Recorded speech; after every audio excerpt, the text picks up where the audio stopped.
दोस्तों 13वीं शताब्दी पूरे विश्व के लिए बहुत ही बुरा समय था, जिससे भारत भी अछूता नहीं रहा। और वहीं ये समय इस्लाम के लिए एक सुनहरा युग था, क्योंकि इसी समय इस्लाम ने पूरी दुनिया में अपनी पकड़ को मजबूत किया, फिर वो चाहे एशिया, यूरोप या अफ्रीका हो। और इसी समय भारत में तुर्की का एक इस्लामिक राजवंश, जिसे तुगलक वंश कहा जाता है, वो भारत पर राज कर रहा था।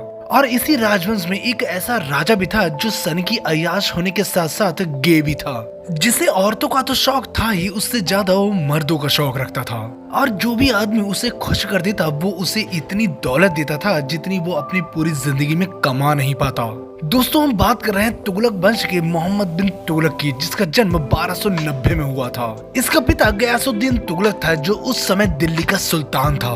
ये बचपन से ही बहुत क्रूर और सन की किस्म का था, और इसीलिए इसके पिता इसे राजनीति से दूर रखा करते थे। इसका पागलपन यही नहीं रुका, इसने एक दिन अपने पिता की हत्या कर दी और खुद को सुल्तान घोषित कर दिया। और इसी के शासन काल में मंगोलों ने भारत पर 29 बार आक्रमण किया, पर वो जीत ना सके। और इसने अपना राजकोष भरने के लिए हिंदुओं पर इतने टैक्स लगाए कि जनता इससे नफरत करने लगी थी। इसी के शासन काल में इब्न बतूता भी आया था, जो बहुत ही अयास किस्म का था, और इन दोनों ने मिलकर बहुत अयाशी की थी। पर इब्न बतूता ने जब इसकी रानियों को पेलना शुरू किया, तब इसने इसको भगा दिया। इसने भारत के दक्षिणी हिस्से को कंट्रोल करने के लिए अपनी राजधानी दिल्ली से देवगिरी स्थानांतरित की, और देवगिरी का नाम बदलकर दौलताबाद रखा। और इसने इस पर अरबों रुपए लगा दिए, पर ये नाकाम रहा। और अगर अय्याशी की बात करें, जिसके लिए ये पूरी दुनिया में जाना जाता है, जिसके लिए ये यूरोप और मध्य एशिया से लड़कियां मंगवाता था, पर उससे ज्यादा मजा इसको आदमियों के साथ आता था। इसने अफ्रीका और यूरोप से गुलाम आदमियों को मंगवाया था, जिनसे ये अय्याशी किया करता था। दोस्तों इसकी अय्याशी का अंदाजा आप ऐसे लगा सकते हैं कि इसने अपने जीवन में आगे और पीछे दोनों तरफ से मजे लिए हैं।